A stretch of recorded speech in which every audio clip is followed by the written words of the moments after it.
realfaith.org.au. realfaith.org.au. This podcast was not my idea at all. Our oldest was transitioning from cot to bed, and I just started laying down on her floor with her as she was laying in her new bed, and I just started making up stories. Whatever came to my head at the time, I'd just turn into a little story until one day my father-in-law, he said, "I've listened to you tell these stories for a long time now. I think you need to turn it into a podcast." Welcome to Real Faith. Conversations about the impact faith has on our lives and the challenges we go through, helping us today and giving us hope for tomorrow. That's real people, real life, and real faith with Eric Scatterbo. Well, Sam Ramsden was busy minding his own business as an electrician when suddenly he finds out he has the #1 trending children's podcast in the world. How did that come about, and what role did his faith play in all of it? We'll find out as Sam shares his remarkable story with us today. Sam's joining me in our Melbourne studios, but first, let's have a quick listen to a little bit of Sam's program. One day, two little boys named George and Harry were very excited because today they were getting to go to the Aviation Museum. "Okay," said Panda Pete, "let's go." "Here," Panda Pete handed George a very funny-looking key. What's this?" said George. "If you put it inside any plane, it will be able to work." Sam Ramsden, welcome to the program. Thanks very much for having me. Glad to have you with us. And normally I invite guests to the studio to tell their stories.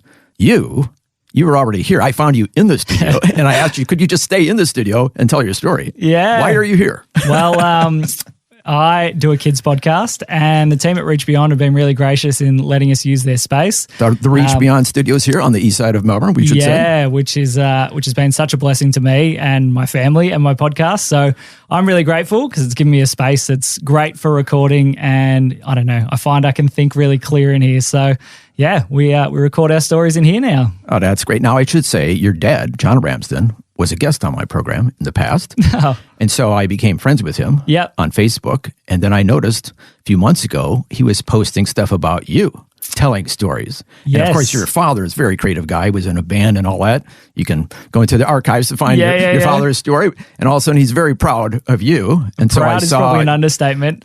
Yeah. Every single appearance you've been on, like Channel 7 News and Light FM and Channel 9 News.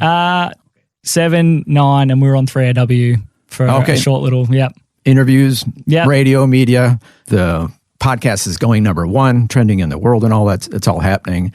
I'm seeing it on your father's Facebook page, and I'm thinking, man, I got to get this guy in the studio sometime. How do I get a hold of him? And little did I know, you're using the studio right here. Yeah, small world, crazy. But you've been pretty busy being on all these different TV shows and everything. So we grabbed you today, got you in the studio and said, just stay there after you recorded one of your podcasts. Yeah. And we said, just stay there. Let's find out the remarkable Sam Ramsden story. So where did it all begin? Where were you born and raised? Oh, well, I grew up pretty close to here. Home for me as a kid was in Heathmont. And we grew up, we had an amazing little family that I was always really grateful for. And went to church. This is the only church that I remember. Your dad's a pastor? He is one of the pastors there, on the same block that the Reach Beyond studios are on at Canterbury Gardens Community Church in Kilsyth. Right across the car park, yeah. Yes, I've looked at this building pretty much my whole life. It's fun to actually get to go into the secret rooms. Did you ever know there was a studio in here? I knew, but they were like this mythical kind of area that we weren't allowed into. So, I've been here for like 20 years. Oh, mate, we always looked at the doors and I wonder what it looks like in there. So it was fun to kind of get to see behind the curtain eventually. Oh, great. So you're raised in a creative family. Tell us about your dad. Yeah, so my dad, he thinks differently to most people. He's a very exciting person who has a brain that he's been blessed with that can do some incredibly creative things. He was in a band for a long time called Joint Airs. He ended up... Christian band. Yep. He was a school teacher who loved to cause chaos and do ridiculous things. He ended up in a couple of corporate companies and just brought a lot of fun and joy to those places with a lot of different creative means, and always when we were kids was always making up ridiculous stories and all kinds of things. So yeah, I was wondering, what was the influence he had on you? Oh, I am absolutely the person that I am today because of the family that I grew up in. My dad taught me so much about fun and life and actually living and the importance of Christ being the center of all of that. It was always something that was just a big part of our family and a big part of our household was who we are in Christ and who He's created us to be, and that things should be fun and that you should try and bring fun wherever you are. So, yeah, Mum always used to tell us as well to be outwardly focused. So we were always trying to help other people have a good time, help other people enjoy themselves. And it was just something that was kind of instilled into us from a very young age. Okay, so going back to your childhood, did you do any of these things, creative things? I was creative, but probably not in the most productive sense. I was always very good at making up stories and things as to why I hadn't done the naughty thing that I'd probably done to try and get myself out of trouble. That's a different type of creativity. It is a different type of creativity, but no, like particularly, it wasn't something that I would have defined myself as a creative type kid. Is that right? Yeah, because I don't know. You have the #1 children's podcast in the world. And I'm probably the most surprised out of anyone that is the case. Wow. It is not something I would have ever seen on the horizons of my life. But I'm thinking, you must have been so creative when you're in school, but no. No, I was silly. I was always a bit of fun. But yeah, I would never have pictured myself in much of a creative space. So yeah, it's a bit of an interesting spot. What did you excel at in school? I loved sport. Sport was the thing that I was obsessed with. Like your father? He was a pitcher? Dad played baseball for Australia. Yeah. And as a kid, I was convinced that I was going to play Major League Baseball over in the US. Oh. Yes, but it's funny. God, I think one of the biggest themes throughout my entire life has been I make plans, but God's plans are better. And it's often not what I expect. I know, but like as a kid, I was convinced that baseball was going to be my life. And I ended up playing at a reasonable level. I got to play some games against Japan as a junior. But when it came to the selections for the Australian team to go across to Japan and play, I didn't play in the main league because it was on a Sunday, and I chose to go to church instead of playing in the main league of baseball. Kind of like Eric Little in Chariots of Fire, that story? Yeah, so they came up to me in the selections, and one of the selectors came over to me and he said, look, from everything we've seen, you're definitely good enough to play on the Australian team, but because we haven't seen it in the Sunday comp, we just can't take you. And so that was devastating because it was an absolute shattering of my dream. And it was this moment of realizing that faith was actually going to cost me things. And in this situation, choosing God had actually cost me my spot to go over to Japan and play baseball for Australia against Japan. Oh, wow. And it kind of, it was a bit of a turning point for me. But I look at where I am now in life and that sort of thing and go, I could have become very obsessed with baseball and that could have become my entire life. And I feel very blessed that God kind of moved me away from it and moved me into different things in different spaces. And yeah, I'm grateful for where I am now. And it would have been different if I had have headed down that path. Yeah. So God's always in control. Well, let's back up a little bit. How did you become a Christian in the first place? I mean, obviously you're in a Christian family. Yeah, exactly. It was one of those things that I couldn't tell you a defining point. I remember being a really little kid and praying with my sister on my bed because she's like, you need to ask God into your heart. And I'm like, okay, cool. How do we do that? And so we sat in the room together one night and she talked me through a prayer of salvation and that sort of thing. But for me, I think, I can't remember a time when God hasn't been a part of my life. It's just been a journey of learning more and more and more what that actually means. And I've learnt that the more I learn about who God is, the more I learn about my own faith and it just develops and changes. So there's probably been no particular point of, I think I became a Christian at this point, but it's certainly been a lot of different points of realizing that I know a lot less than what I thought I did at different stages and God just revealing more and more of himself over the time. So it's more of a journey than a single point. Any rebellious period? Not particularly. I think I had... there's one little story of a girlfriend I had once upon a time who she wasn't great for me, and my mum actually ended up having a bit of a prayer group with a few of her friends, and they were actually praying for me in this situation. It ended up ending and that sort of thing, which that was a blessing. It kind of was a stage in my life I look back on, and I wasn't as happy and joyful as I would normally be, but even in difficult times and times when you're making mistakes and that sort of thing, God teaches a lot through those moments as well. Yeah. So there's a lot of lessons I learned through that time that I look back on now and go, well, as much as it wasn't a great little stage of my life, I've learnt from it. And there's been a lot of that. There's been a lot of stages in life which have been uncomfortable, which have been painful, all those kinds of things. But you look with hindsight and see God shaping and growing you into who he wants you to be. And that's just all just part of it, isn't it? So, any creativity that would give us any indication that this was on the horizon to come? Well, I guess probably the most defining probably the closest thing is I do youth group at the local church at Canterbury Gardens, and that involves creativity. Did it for a long time, and I always loved making up games. Oh, okay. Making up ridiculous games and ridiculous nights and things, and creating experiences that kids would remember. It was something I'd love to sit down and just go, what could we do? And just come up with something completely different. So I learnt that my brain thinks very differently to most people, and I think in different spheres and that sort of youth thing. Pastor type roles. Oh, never pastor. Always avoided that term. So involved with youth ministry. Yeah, I just loved it. I just loved youth ministry, and getting the opportunity to think of an idea and then see it actually come to life and watch the look on these kids' faces as they're putting together a spaceship with glowing lights and running around the church throwing M&Ms and things at each other, all kinds of ridiculous things. It's just those moments of like using your creative brain to serve God and seeing those kind of moments. It brings so much joy. That's great. And then how did you become an electrician? Well, that's a bit of a funny story. So when I was about 13, it was at a family Christmas and I was sitting down at the table and my uncle turned to me and he goes, do you know what you want to do when you grow up? And I was like, I got no idea. He's like, do you want to sit at a desk? I was like, I don't think so. He's like, well, you're going to do a trade then. I was like, oh, okay. He's like, that's simple. He's like, if you're doing a trade, it needs to be something licensed. So you can pick between electrician and plumber. I was like, okay.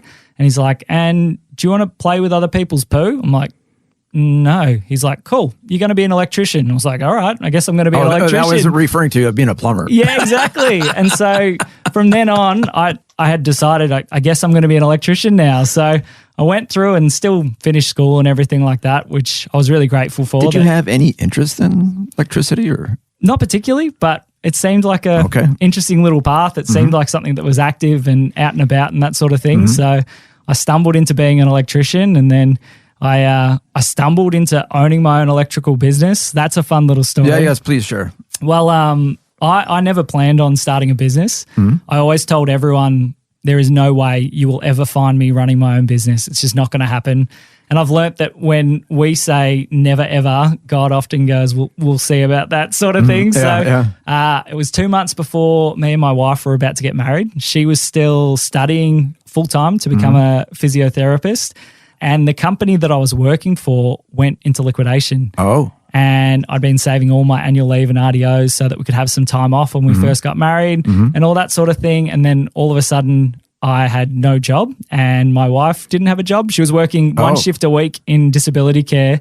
And I was like, wow, I need to find some work quick so that I can support this family as we both move out of home and that sort of thing. And the only thing that was going at the time was changing smart meters for the government. And to do that, you had to set up a company. And so I was like, oh, well, I'll just set up a company just to do this. It'll just be short term and then I'll get a job somewhere else. And so we started setting up the company, and it's called Ramp Electrical. And the reason that it's called Ramp Electrical is because I wasn't taking it seriously at the time. And the accountant called me and he's like, oh, this company's almost done. What do you want to call it? And I was actually coming home from the skate park. I was like, Ramp Electrical. And so there it was. And then the smart meters, they'd promised heaps of work and this sort of thing, but the company that we were working for lost the contract. So all of a sudden, there I am, freshly married, supporting a wife, trying to pay bills and all that kind of thing. You created a company. With a company that's set up, and I was like, I guess I work for myself now. So I've been making it up ever since. And so I joke with a lot of my friends that I run a side business called What Not to Do Business Consulting because I have made every single mistake there is to make in running a business because I had no idea what I was doing. But it's been successful? No, not at all. It has been a growing experience. It has been something that it has rarely ever been profitable. It has been something that I firmly believe, I say it to a lot of people, that I don't think God put me into this business to make money. He put me into business to grow me into the person that he wants me to be. Oh, wow. There's been times when we should have liquidated. There's been times when only by the gift of a random person that ended up in our letterbox, we've been able to make wages. Yeah, This is not the usual success story. This is I'm just getting by story. Yeah, it has been a painful experience running an electrical company, but I wouldn't trade it for anything, because what it's taught me about who God is as provider, what it has taught me about who God desires for me to be, even in difficult situations, they're invaluable lessons that you can't learn from comfort. And so we've spent so much of our life just completely dependent on God and just relying on Him for literally basic daily needs. Our guest today is electrician Sam Ramsden, who's the creator of the hugely successful children's podcast, Silly Stories for Kids. We'll hear more of Sam's story, including the unusual way the podcast came about. That's all coming up when we return right here on Real Faith. The Word for Today is Australia's most widely read daily devotional, designed to give you practical teaching to keep you focused on your relationship with Jesus. Read it online or subscribe to the free printed edition at thewordfortoday.com.au. You're listening to Real Faith, conversations with real people about how God works in their lives. If you want to know more about integrating faith into your life, our website is realfaith.org.au. Just go to the website and you'll find helpful articles about the impact faith can have on your life. Once again, that's realfaith.org.au. Welcome back. I'm Eric Scatterbo, and today I'm chatting with Sam Ramsden. He's the creator of the hugely successful children's podcast, Silly Stories for Kids. But as we'll hear, having a children's podcast wasn't really Sam's idea in the first place. Now here's more of my conversation with Sam. So now you're married, you have children, you're an electrician. Yeah. And then what happens? So this podcast was not my idea at all.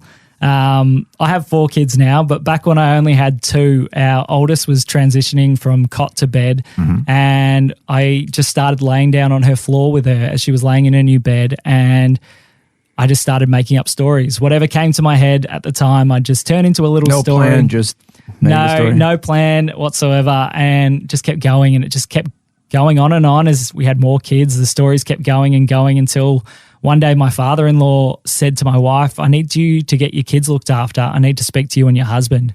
And we were like, oh no, what have we done?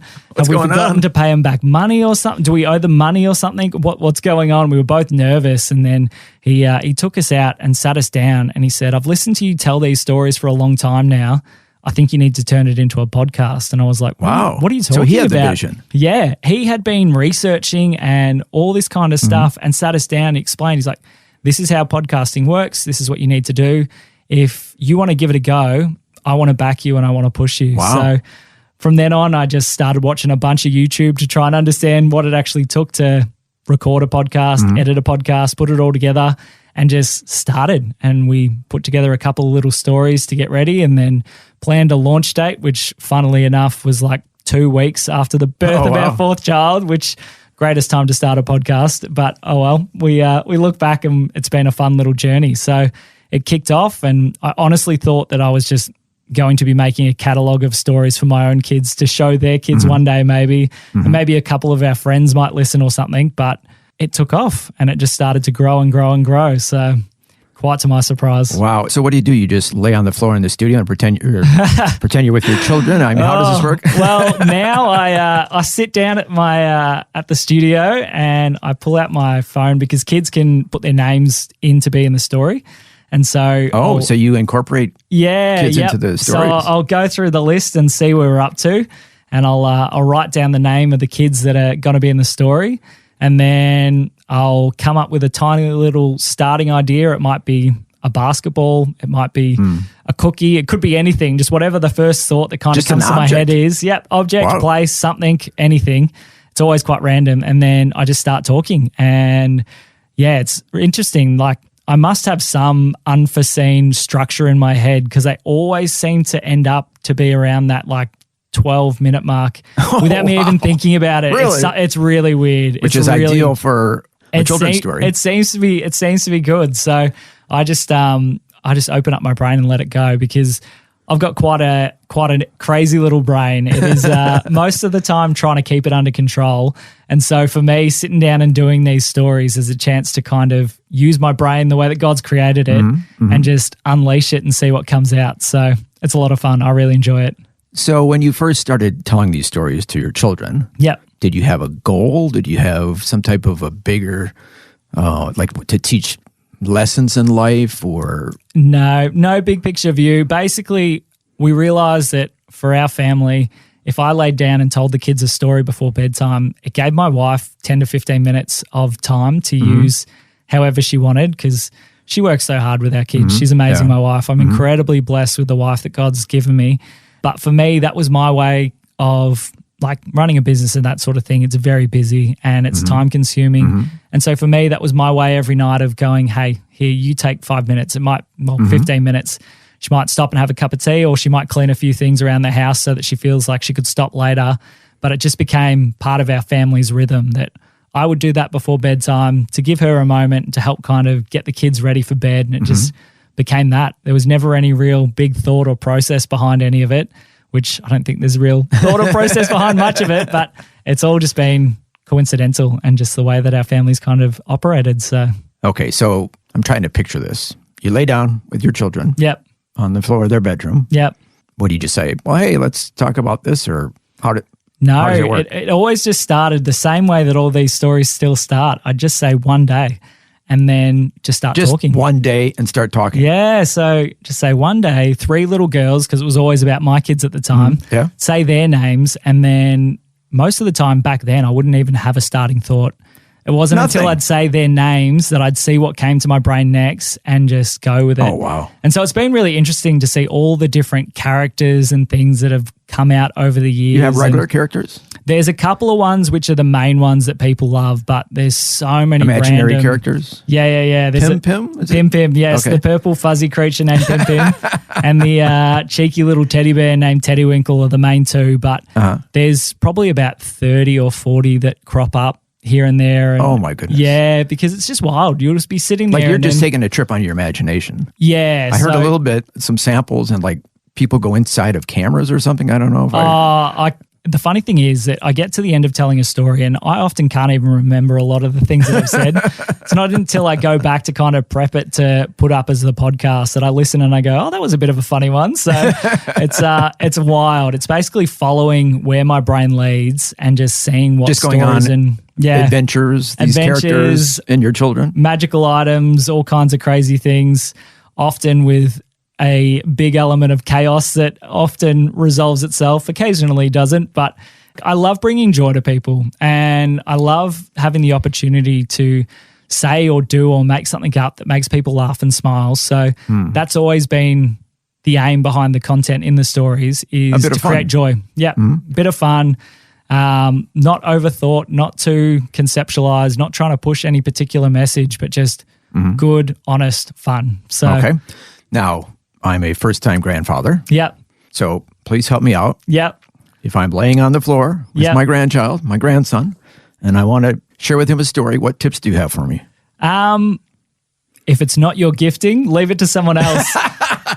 Just press the play button on your podcast. Well, no, come on, you can do better than that. No, like honestly, one of the biggest things that I've learned lately is that God creates us all different. Yep, And yep. he gives us different skill sets and different abilities, which is fantastic because it allows us as the body of Christ to be able to meet the needs of so many different people because we are so different.